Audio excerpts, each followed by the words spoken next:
I'm Joseph Meismer. I'm HatchWorks Director of Customer Engagement and the leader of our Agile practice. I've spent a number of years doing project delivery, Agile delivery, and then training up and coaching the teams and the people around the teams in Agile practices.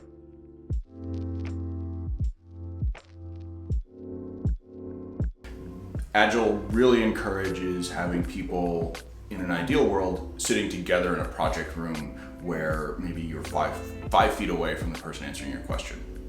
So if you're coming from that practice of Agile, going to a fully distributed team where maybe one person is in their home office in one city and someone is in a vacation home in another city and somebody else has come into the office that day, it really changes the dynamic.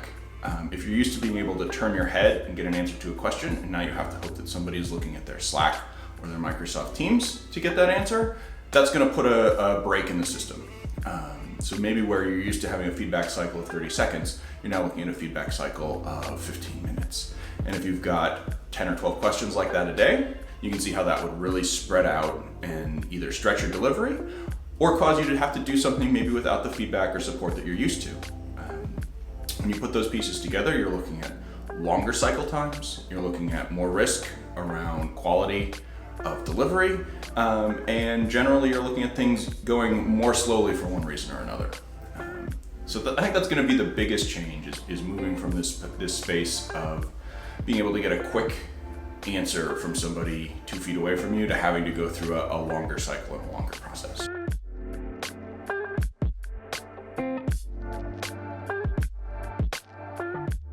We were used to this idea of we're all going to connect to a Google Meet, maybe for a Scrum or a stand-up or a refinement session. We're used to this idea of we're going to share something on the screen and people are going to be able to respond to it.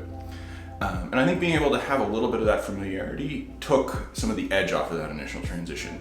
We all had some baseline, and so we're doing what Agile really likes to do, which is small changes. We were iterating rather than having to make a big leap into the world of distributed teams. We were making a small step in, well, we used to be partially distributed and now we're wholly distributed.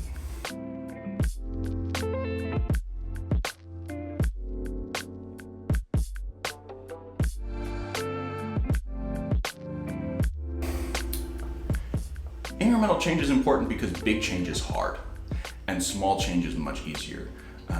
If you've ever tried to start from a blank piece of paper to write a speech, to write something, you know how hard that can be to go from the blank page to the partially written. So what we want to do with Agile as much as possible is take this idea of small changes and being able to do this over time, really, I think, take some of the pressure off. And one of the lovely things about Agile is this idea of every 2 weeks, in our cycle we do 2-week sprints, so every 2 weeks we've got a retro. And so if we want to try something, we can try it, and 2 weeks later we can check it, and if it doesn't work, we can try something else. There's no pressure to do something that has to be perfect. If you don't have a lessons learned conversation for 6, 12, or 18 months, like you might in a predictive project, you're going to have a situation where you have to be perfect when you put something in because you're going to be using it for 18 months. If, on the other hand, you're changing it after 2 weeks, it doesn't have to be perfect, it just has to be better.